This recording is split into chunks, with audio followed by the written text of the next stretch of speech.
Time now for sports on 104.7 The Cave. Here's Ned Reynolds. Mike, the intern, Ned Reynolds in the studio. It's Thursday, and we've got the final preseason game for the Kansas City Chiefs. They're back at Arrowhead against the Chicago Bears tonight. Ned talks. You're coming back here twice today. Ned Talk starts at 5. That must be overtime. I don't want to hear it, Ned. You know where you get your overtime. It's right there in the bottom drawer of my office. And that is great overtime. Yes, I know. But we're talking about football. Yeah, and this is the first of consecutive Thursday broadcasts we'll have. Only the second one will be a week from next Thursday. Yeah, have a little 2-week break, and then we get right into it. Yeah, the Chiefs are going to play on a Thursday night here to kind of get them in rhythm for opening up the season. It's really kind of an interesting situation because the Chicago Bears are a 3-point favorite. How can that be? Well, the Bears certainly know that Andy Reid is not going to play anybody in this game tonight. You don't risk any injuries at all under these circumstances. The final exhibition game, well, it's a final exhibition game for all the NFL teams, but it's an important one for the guys who are trying to make it.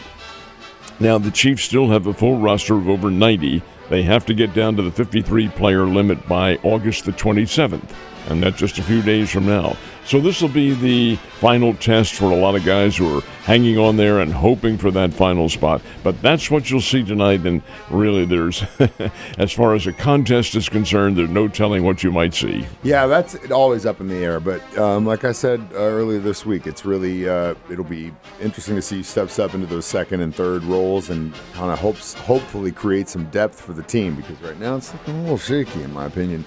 Very sad note this morning in sports. What's going on? Really very sad to see Al Attles pass from the scene. Attles, 87 years old. I saw him play with the old Philadelphia 76ers. Outstanding coach and head coach, a real teacher of the game. Attles knew exactly what to do. He was a tough ball player, tough, hard-nosed ball player.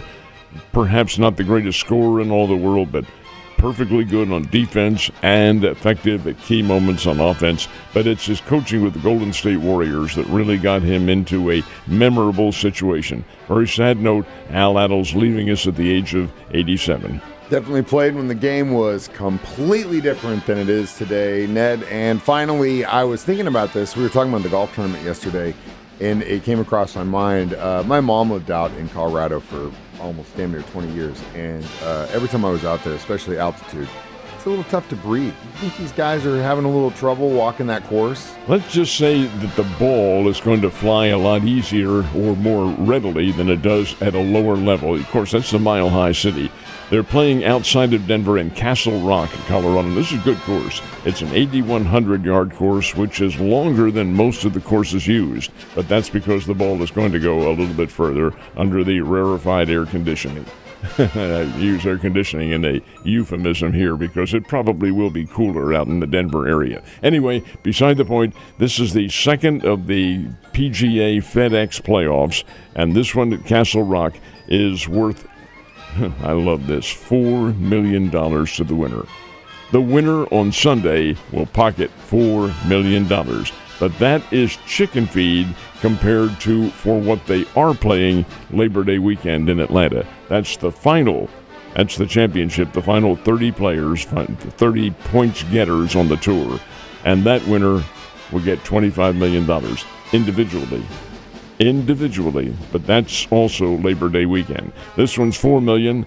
Hey, that's a pretty good little payday. All the big names will be there. The field is only 50. That's all. They've reduced the field to 50 now, all getting set for the championship, which is next weekend.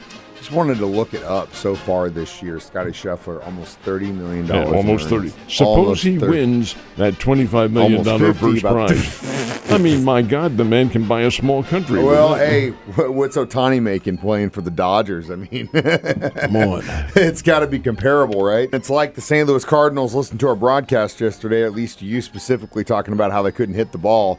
They fixed that yesterday. In a way they did, Mike, and they win. Cardinals on the scoreboard get a win, 10-6. It really wasn't a Cardinals win. It was a Brewers loss. Yeah, they definitely screwed themselves. Milwaukee handed this game to the Cardinals. I can't believe what I was watching and listening to. That's absurd. Milwaukee has a 6-4 lead going into the last of the ninth inning. First batter up, 0-2. No balls, 2 strikes, and he gets hit. He didn't hit the ball. He got hit on an 0-2 count. Oh, my God, you don't do that at all. Anyway, he gets on. Another batter gets up there. There's an error in the field, so there's 2 on, nobody out, and you're in the last of the 9th inning. You know the Cardinals are going to come back, and then the Brewers pitchers started walking the ballpark. 3 walks, 2 of which were with the bases loaded, tied the game. They tied the game, they being the Cardinals, on walks. Didn't hit the ball, walks. Okay. 6-6, 10th inning. Milwaukee doesn't score. Up come the Cardinals again in the last of the 10th inning. Sure enough, they start walking the ballpark again. I couldn't believe what I was watching. This is absurd. And here comes Nolan Arenado up to bat. Now, he failed the first time in the 9th inning in the clutch. Struck out. This time you knew he wasn't going to fail. He not only got a hit to drive in the winning run, he got a hit to drive in the 4 winning runs. A grand slam, walk-off grand slam, 10-6. Cardinals are ahead on the scoreboard, and obviously they win the game, but it really was Milwaukee who lost it. They kicked themselves. This is just absurd. That wasn't championship baseball.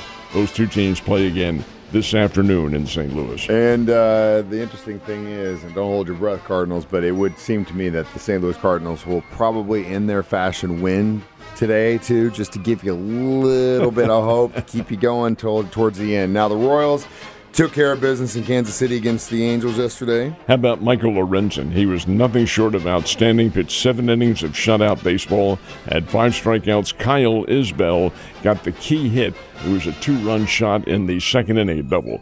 And that is the margin of victory, 3-0. The Kansas City Royals shut out the Los Angeles Angels. That's a very nice win for Kansas City. All these victories are nothing short of outstanding, and the Royals are making a distinct move toward making the playoffs this year. Really, I think everybody hopes they do. Yeah, and I definitely am one of them. Speaking of the playoffs, obviously we know the Springfield Cardinals are in, and they got a win last night. Beautiful day, man. We got to go to the game last night. It was just beautiful at Hammond's last night. It was cool and clear, and the Springbirds got a win. They go into the 10th inning, and Noah Menlinger comes home. The winning runs are on base, tie game. And the Springbirds get the victory out of that one, 3-2 over the Tulsa Drillers. That series continues right on through Sunday. And indeed, the Springfield Cardinals they're honing their game now and getting ready for the postseason.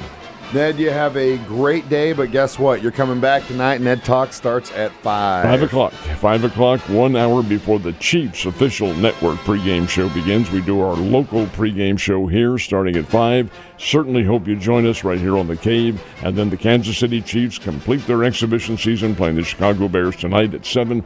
All of it, right here on The Cave. Ned, might as well just stay right there. Enjoy yourself. How about some of the medicine from your day? Yeah, well, actually, you can just go take a nap in my office until 5 o'clock.